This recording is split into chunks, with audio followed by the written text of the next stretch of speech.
from a sad diary that's already here. How are you guys? How are you guys doing? We good? Good. I practiced with the mic stand, so it was with a broom, to be honest. So just bear with me if you don't mind.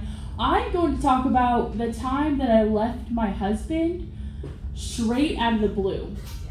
It was out of the blue for him. It was out of the blue for me. A lot of blue, a lot of confusion. It was a Friday night.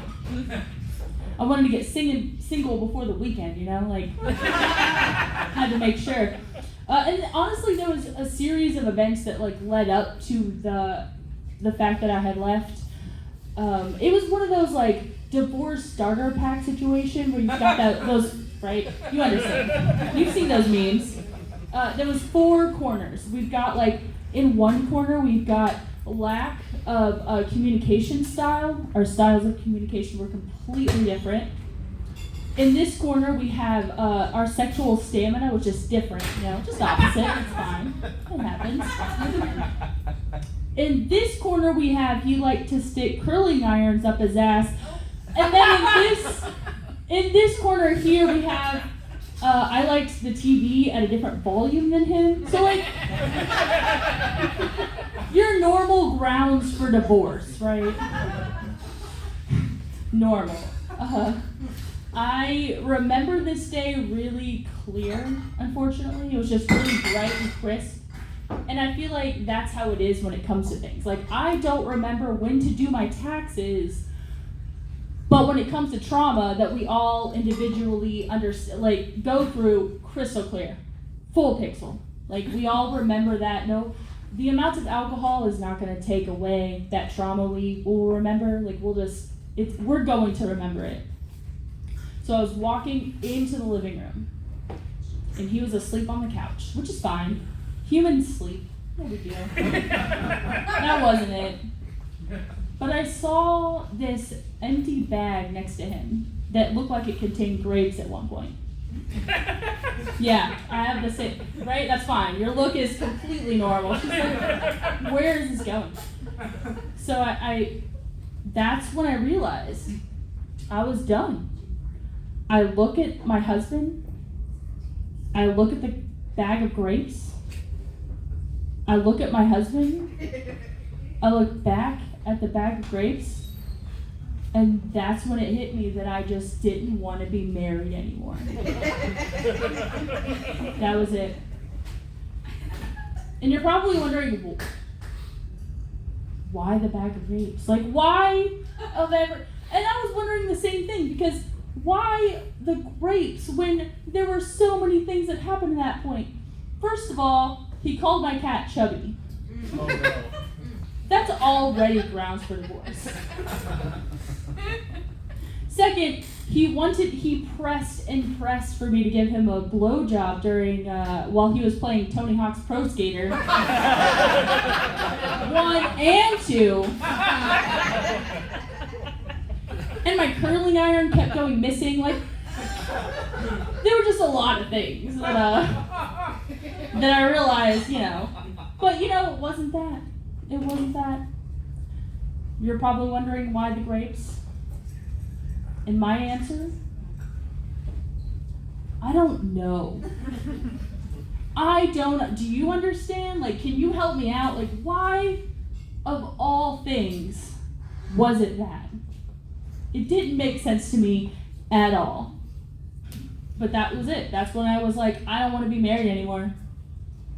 So, while he was sleeping peacefully, doing his Disney slumber, I packed my bags and I went over to my sister's house. And I told him later on that I was house sitting for my sister and her pets. But in fact, that wasn't the case. I told him that he was out of town, or that she was out of town. Very much she was in the town. She was in the house that I was in. I just needed an escape, a couple of days to just kind of figure out what I wanted. I told him I'd be back by Sunday. So when Sunday comes around, I think you understand what's going to happen. I called him and I was like, Actually, I'm not coming back. The opposite of coming back, I'm leaving you. You can keep the bed, you can keep the TV, you can keep the things I do my hair with. I don't need them. I was done. Did not need that. And obviously he was just horrendously caught off guard by this because there was nothing else that led up to this point. And in some cases I wonder, could I have told him like earlier on, that I was just unhappy? I feel like there were things I could have done to make sure that we could have had at least a nice breakup. I could have left him like a divorce poem. Maybe a haiku of some sort. Something that goes along the lines of, roses are red. Have you heard this before? Roses are red. Violets are blue. I'm tired of role-playing Shaggy from Scooby-Doo. Couldn't do it anymore. That should have been the thing, but no, I was like, let's do this.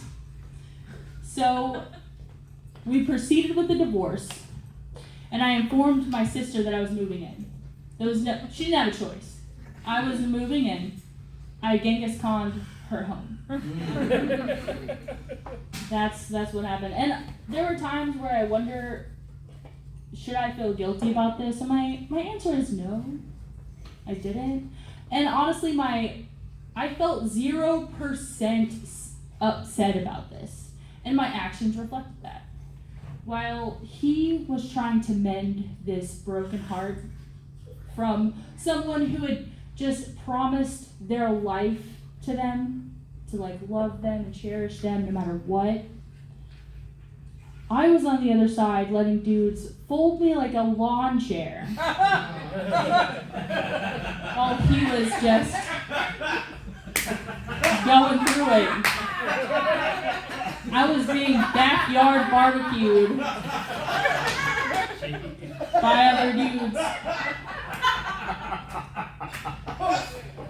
While he informed his parents of the sad news, I was getting high for the first time, passing out mid-Crunchwrap Supreme.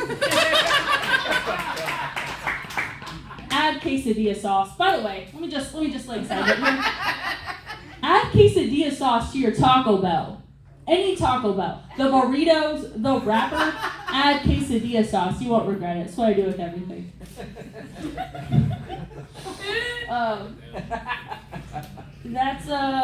That's how that went. And honestly, I think about it and I wonder, was I a shitty person for how I have left?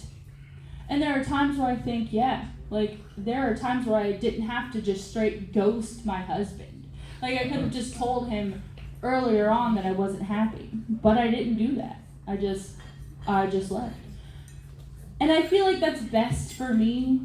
It was best for my large cat. And I learned to use a straightener instead of a curling iron. That's really nice, isn't it?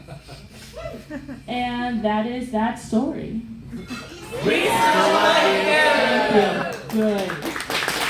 One more time for Hillary Boston. Wow.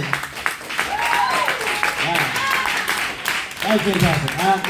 I will never forget the phrase, fold me like a lawn chair for the rest of